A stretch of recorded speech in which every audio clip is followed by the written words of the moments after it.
Desde la Ciudad de México para el mundo, Yus Canal Multimedia Radio.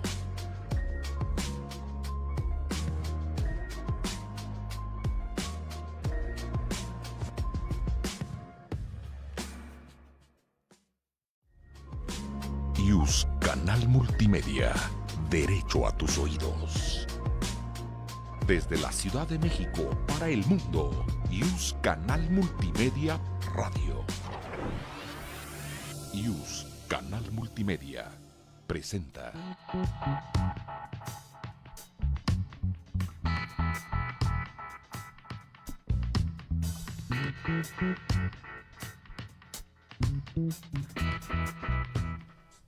Hola, muy buenos días, comunidad UNAM, comunidad de la EGE. Estamos en Categorías Sospechosas, este espacio de análisis del derecho electoral coordinado por la Facultad de Derecho y el Tribunal Electoral. Muy buenos días, Nancy. Hola, ¿qué tal a todas y a todos? Buenos días, bienvenidos. Y hoy vamos a conversar de un temita que traemos ahí cercano, los debates. ¿Por qué son importantes los debates electorales? Y para ello tenemos la presencia del maestro Emer Hernández Ávila. Buenos días, Emer. Hola, buenos días a todas, Nancy, Vero, gracias. Bienvenido. Y antes de que nos arranquemos con este tema, primero, nuestra trivia electoral de la semana. El libro que tenemos el día de hoy trata sobre reelección e integración de ayuntamientos, estos retos de las autoridades electorales para hacer compatibles las elecciones y además también el tema de la reelección. Es una obra del doctor Abreu Sacramento y la pregunta es, ¿cuántos debates presidenciales obligatorios establece por ahí la ley y los reglamentos? ¿Cuántos son los que se tienen que llevar a cabo? A veces escuchamos que, bueno, a lo mejor son muchos, a lo mejor son pocos. Cuéntenos cuánto es lo que nos dice la ley que se tiene que llevar a cabo. Se pueden llevar esta obra. Y además les cuento que como parte de la oferta académica de la Escuela Judicial Electoral, tenemos también abierta nuestra convocatoria al doctorado en Derecho Electoral, que es completamente gratuito. Entiendo que tiene un esquema por ahí híbrido, pero mayoritariamente con sesiones de forma virtual. Pueden revisar por ahí la convocatoria. Recuerden, la semana pasada les compartíamos que tenemos también el registro a la maestría abierto. La próxima semana abre, me parece que el 6 de mayo. Así es que para que luego no digan que se les pasó el registro y no hemos sacado una convocatoria, pasen por ahí a darse una vuelta en la página de la Escuela Judicial. Tenemos maestría y doctorado completamente gratuitos y abiertos a todo público. Ahora sí. Pues muy bien. Oigan, a ver, ya pasamos de entonces 2 debates presidenciales y yo creo que podemos entonces hacer ese balance de los formatos, el contenido y las críticas a este. Para eso está con nosotros, como ya nos dijo Berito, Emer. Cuéntanos, Emer, para ti este tema del debate en su formato y eso, ¿qué piensas? Para empezar, la necesidad de los debates, ¿por qué son necesarios? A ver, es un tema sumamente interesante. Creo que justo en este momento, a ver, que ya un poco haciendo el balance y la importancia de estos debates, en principio es que la sociedad mexicana conozca los proyectos, los programas, las propuestas, la ideología, esa visión de México que tienen las candidatas y el candidato respecto, bueno, a todo esto que les comento, ¿no? Esa necesidad de conocer, pero también fíjate que creo que se puede ver desde una perspectiva como una obligación también de las personas candidatas de hacer saber a las personas cuál es el proyecto que tienen en caso de ganar las elecciones, ¿sí? Creo que esa es la importancia actual, que las personas estén informadas, que al momento de que concurran a las urnas el día de la jornada electoral, tengan el mayor número de información, incluso calidad de la información, para que puedan emitir un voto razonado, un voto informado. Ahora, pero el tema debate es, no solamente vas a exponer tus ideas, sino vas a confrontarlas, ¿no? Porque claro, si no, pues le darías un espacio a cada uno, pero el tema es sentarlos y pues ahí que se dé El diálogo. El diálogo. El diálogo y qué tipo de diálogo, Nancy, también, ¿no? Porque claro, a ver, la idea de debate es una cuestión dialéctica, es que queremos ver la interacción, queremos ver también, conocer las propuestas, pero también saber, digamos, la posición frente a las otras personas candidatas. Y creo que ahora cuando vamos al balance, creo que ahí está uno de los problemas que tenemos actualmente, los formatos. Desde el 94, con el primer debate, que incluso, bueno, en la audiencia estaba viendo, la audiencia en ese momento fue altísima, 35 millones de personas vieron ese debate. Wow. O sea, Hablando de los 90 es un número porcentaje muy alto, considerando que actualmente, bueno, tenemos más acceso a redes, no sé, digamos que la manera de distribuir estos debates ha sido más amplio. Bueno, en el 94 fueron 35 millones y a la fecha no se ha alcanzado una audiencia de esa magnitud. Pero sabes que las críticas que han estado desde el 94, en el 2000, 2006, ha sido la misma. El formato no ha funcionado. Okay. Porque nos presentan a las personas candidatas acartonadas, Exacto, sí. nos presentan... no se da una interacción genuina, espontánea, entre las personas candidatas. Y justo estaba recordando este debate del 94 porque, bueno, recordarán esas tres figuras que estuvieron en este debate, Ceballos, Zedillo y Cárdenas, ¿no? Y en ese momento les dieron a cada uno, sin contrarréplica, 8 minutos para que hablaran, en una primera ronda, 8 minutos para que hablaran de sus propuestas. Imaginen, ¿no?, lo monótono que se volvió el debate en ese momento, que fue la principal crítica, porque no hubo oportunidad de que confrontaran, de que ellos, exacto, que interactuaran y que pudiera haber una crítica incluso a los planes y proyectos que tenía el otro. Entonces, fue muy unilateral, fue acartonado, eso fue, es como... digamos, el adjetivo el adjetivo general, sí, ¿no?, de la crítica. Y es el formato que digamos, que se replicó, ¿no?, en los debates posteriores. Ahora me parece que, bueno, ahora tenemos 3 debates, ¿no? Hay 3 debates, 3 formatos diferentes, se propuso el Instituto Nacional Electoral. Aún tengo dudas de que estos debates hayan logrado modificar esa percepción generalizada de poca funcionalidad del formato, ¿sabes? Creo que hubo modificaciones sustantivas, porque incluso vemos que ya hay, o se formularon preguntas por regiones del país, por ejemplo, donde pues la ciudadanía pudo... Incluso vimos, ¿no?, en video a las personas que hicieron las preguntas, y eso como que también te conectaba, pues te hacía identificarte con esas personas. Siento que al menos despertaba la atención. Claro. Rompió ese esquema, ¿no?, del que te comentaba de los modelos anteriores. Pero ¿qué pasa? Y creo que también es una de las principales críticas, ¿no? Ustedes ya me dirán. Esa posición de las personas candidatas a no responder esas preguntas. Sí se generó esa nueva interacción. Ahora pudimos ver a las personas, ¿no?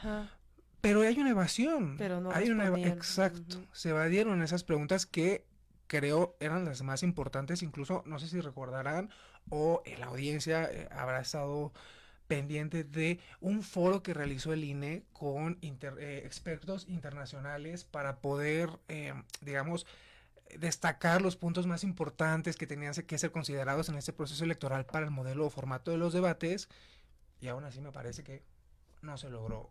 Digamos que sí hubo un esfuerzo, ¿no?, por hacer este foro internacional, pero todavía veo deficiencias en los formatos y sobre todo una actitud, ¿no?, evasiva por parte de las personas candidatas. Sí, creo que el punto sería también destacar que hemos pasado, como mencionabas, desde los 90 por distintos tipos de formatos. En cada uno ha habido aspectos rescatables y otros, pues ahí puntos áreas de oportunidad, digamos, de los distintos debates. Y en este caso, me parece que justo el que hubiera espacio para la participación de la ciudadanía, una convocatoria amplia por parte del INE para que enviaran sus preguntas escritas para el primer debate, también este tema de los videos, y que la ciudadanía también sepa que del otro lado hay personas ciudadanas interesadas con conocer más de quiénes van a ser, podrían ser presidenta o presidente de la República. Esto es bastante interesante, sin embargo, lo que pone sobre la mesa el tema de la evasión, digamos, de las preguntas, implica también una suerte de pedagogía electoral, ¿no? O sea, es acercarse con los propios candidatos, con las candidaturas, hablar para que haya un diálogo real, no solo con sus pares, sino también con la ciudadanía, que haya una respuesta, porque y justo sobre esto queríamos preguntarte, ¿cómo se vincula los debates electorales con el tema de la libertad de expresión, del derecho a la información y también con la idea de que desde la propia organización del INE, las moderaciones tienen que intentar establecer un cierto orden de participación, ¿no? A veces por eso justo los debates pudieran parecer un tanto rígidos, porque se tiene que mantener este orden, sin embargo, pues es compleja toda la estructura, además en un formato de 1 hora y media, ¿no? O sea, en realidad tampoco es tanto el tiempo para abordar los temas. Sí, es súper importante lo que comentas, el tiempo. Bueno, a ver, todo lo que comentas es muy importante. Voy por partes, ¿no? Relacionado con la libertad de expresión, justo es parte del contenido del derecho. El derecho de la libertad, el derecho a la libertad de expresión, además de poder manifestar ideas, pensamientos, esa otra dimensión del derecho, que es el recibir información, el comunicar y difundir información. Claro. Y digamos que en esta arista de recibir información, para la conformación de los procesos políticos y la participación en estos procesos, digamos también está vinculado con otro derecho de participación de la ciudadanía, es que, y hay un debate ahí, es que la información a la que tengan acceso las personas, pues tiene que ser información de calidad, tiene que ser, y claro, a ver, también esto, y recuerdo, bueno, lo comentábamos o por aquí lo veía en las notas, ¿qué papel juegan los periodistas? ¿No? También en esta idea de maximizar los contenidos de los debates, o sea, todos los temas que hay en los debates, ¿qué papel juegan los periodistas? Pues bueno, es que el periodismo tiene una protección sumamente amplia o reforzada para garantizar que todas las personas tengan acceso al mayor número de información. ¿Vale?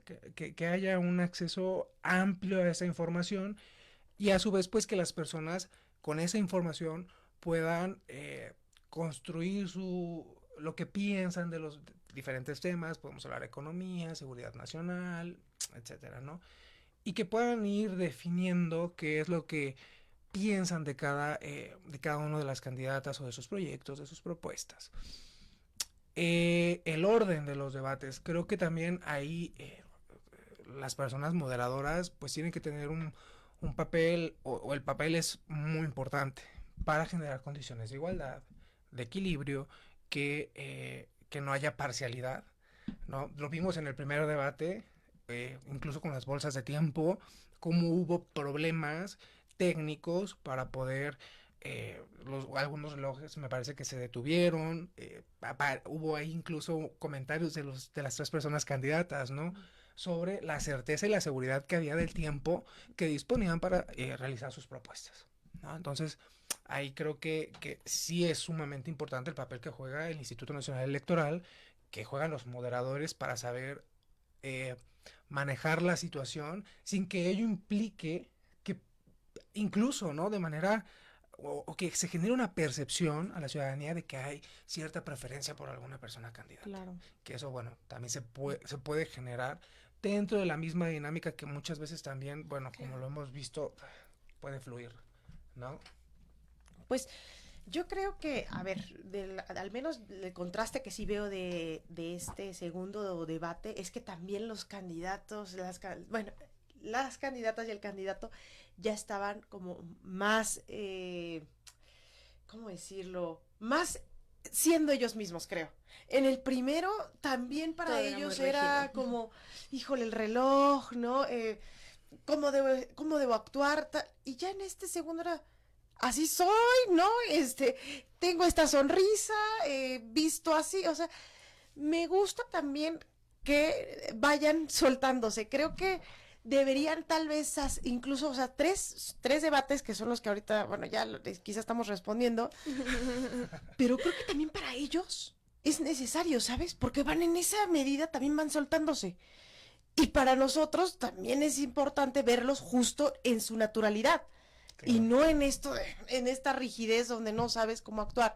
Entonces, creo que son muy importantes, pero a mí sí la verdad no me gusta tanto el tiempo. Creo que son muy extensos. Tú decías, Berito, que 1 hora y media se te hace poco, pero ¿cuánto crees que sería? Sí, el tema también es que jugamos en la actualidad con una cuestión de retención de la atención, ¿no? Claro. O sea, TikTok, ante la exposición, claro, TikTok.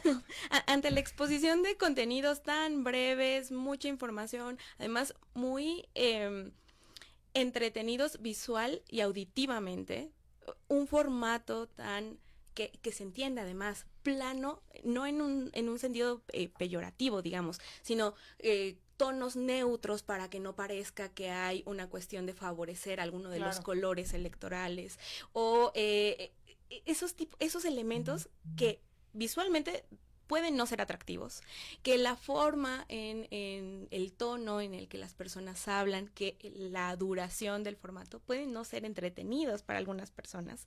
Es decir, sí hay unos retos también que tienen que ver con cómo acercar información y cómo acercar todo esto a la ciudadanía y al electorado que a lo mejor simplemente o es una apatía real de la política o es una apatía también que parte de la desesperanza, ¿no? O sea, porque pueden existir muchas causas o muchos fondos de esta apatía del electorado. Sin embargo, a mí sí me parece que a pesar de que se han diseccionado, por ejemplo, para este debate, que tenemos 5 o 6 temas que se van a tocar distintos en cada uno de los distintos 3 debates, me parece que a veces suena a que falta tiempo para que analicen o le entren los candidatos, pero quizás tienes toda la razón, no es que falte tiempo, sino falta que quieran entrarle al asunto. Y lo planteo así porque un poco lo que se planteaba en el modelo de comunicación política hace algunos años es, bueno, existen estos 20, 30 minutos que se le destinan a las candidaturas y a los partidos políticos para que expongan sus planes de acciones durante el año, ¿no? Y de ahí pasamos en 2007 con estos spots muy breves, 15, 20, 30 segundos, y la crítica de la gente era, bueno, ahora estamos frente a una spotización. ¿Qué se puede decir en 30 segundos? No obstante, sabemos que si hubiera como una redistribución de los tiempos, el mensaje importante que se quiere colocar en la ciudadanía, a lo mejor esos 30 segundos sí alcanzarían, y tienes toda la razón, a lo mejor esa hora y media alcanzaría para analizar los distintos temas. El tema es que pues nos podemos desviar por ahí, ¿no? O sea, veíamos en los últimos debates este tema de las cartulinas o las muecas. En esta última moderación, incluso la moderadora decía, oigan, les recuerdo que solo pueden tener frente a ustedes carteles cuando ustedes estén hablando, no cuando el compañero, la compañera lo esté haciendo, como para no distraer, distorsionar. Entonces, sí, partimos de un modelo que es muy rígido. Muy rígido. Siempre lo hemos planteado. Y como dato, digamos,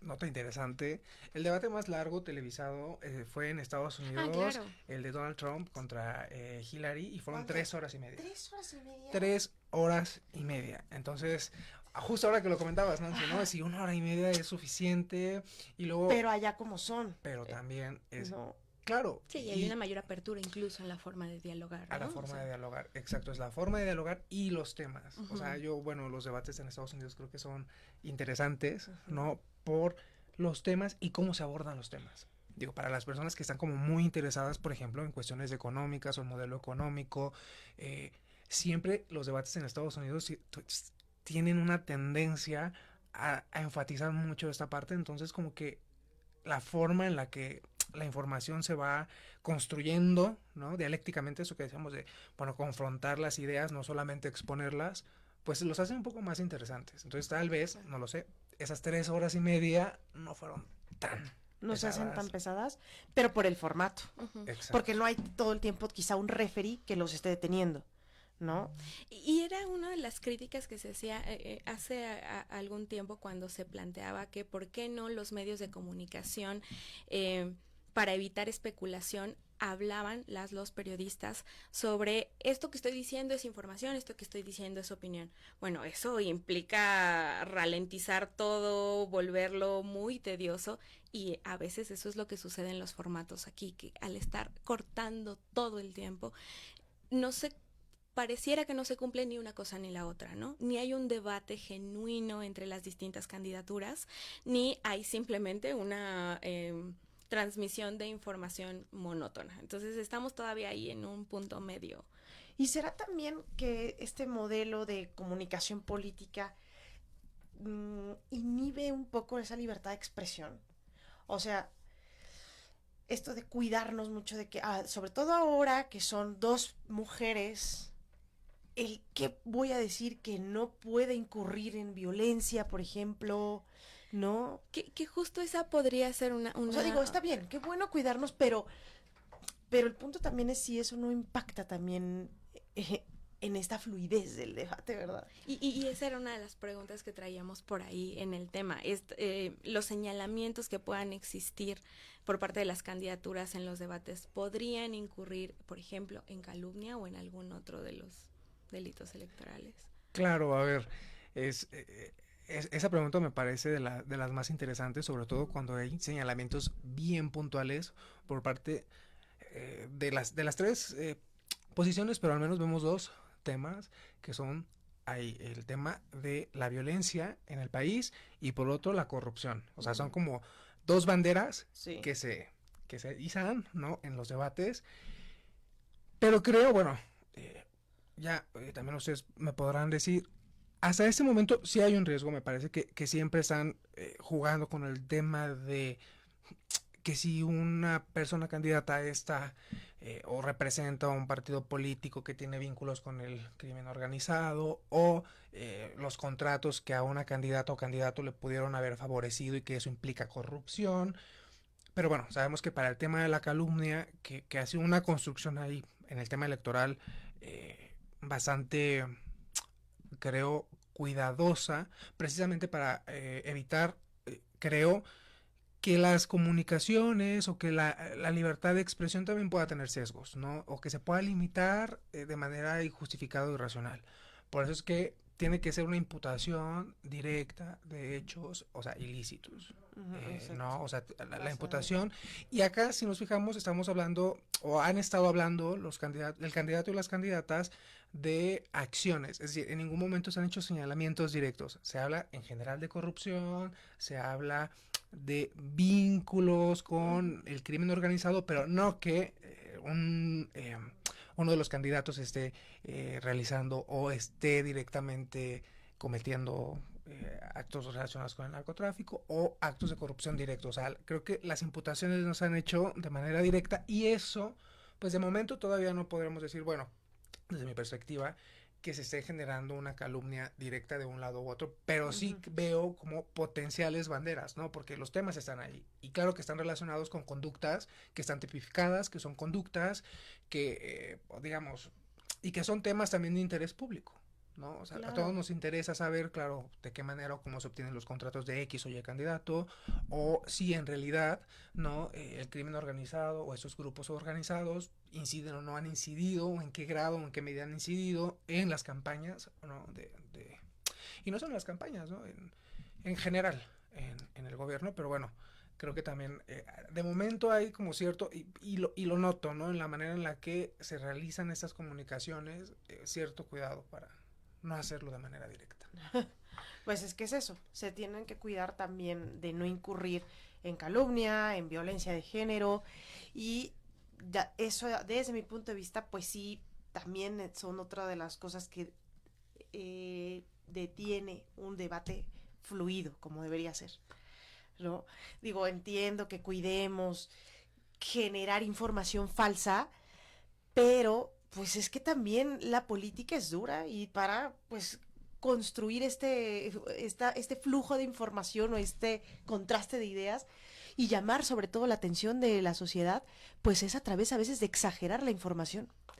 Claro, y además tener de radicalizarlo en cuenta, incluso, exacto, ¿no? tener en cuenta que esos Radicalizarlo incluso, ¿no? tener en cuenta que esos son parte de los mecanismos para Atraer a la atraer gente. al electorado y a la Vaya, es que esto es ciudadanía. un mercado, ¿no? Le Ujú. llaman así, si el mercado de las ideas, pues bueno, es que en un mercado, ¿cómo ofreces algo y cómo te lo van a comprar?